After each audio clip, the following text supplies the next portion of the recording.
400 முட்டை வாங்கி இவனுக்கு நான் 300 ரூபாய்க்கு வித்துறேன் அந்த முட்டையை. இவனுக்கு நான் 300 ரூபாய்க்கு வித்துட்டேன். சரியா? 400 ரூபாய்க்கு முட்டை வாங்கி இவனுக்கு 300 ரூபாய்க்கு வித்துட்டேன் நான். இப்போ எனக்கு அதுல எவ்வளவு லாபம் இருக்கும்? கொஸ்டின் நல்லா நோட் பண்ணியா? 400 ரூபாய்க்கு முட்டை வாங்கினேன், 300 ரூபாய்க்கு உனக்கு வித்துட்டேன் நான். சரியா? எனக்கு எவ்வளவு லாபம்? 100 ரூபாய் லாஸ்ட் தான் ஆகும். 100 ரூபாய் லாஸ்ட் ஆகும். ஷோரா? யோசிச்சு சொல்றீங்களா? ஒரு முட்டை விலை எவ்வளோடா? ஒரு முட்டை விலை எவ்வளோடா? 6 ரூபாய். 6 ரூபாய் 50 பைசா. சரி, ஓகே. ஆன்சர் சொல்லுங்க. கொஸ்டின் நான் 2 முறை ரீட் பண்ணிட்டேன். 7 ரூபாய் முட்டை. 7 ரூபாய் 400 ரூபாய்க்குனா 50. முட்டையே குடிக்கலையா?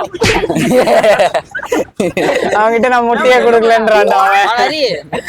குடுத்ததான் நினைச்சுக்கடா, நான் குடுக்கலதான். ஓகே, நான்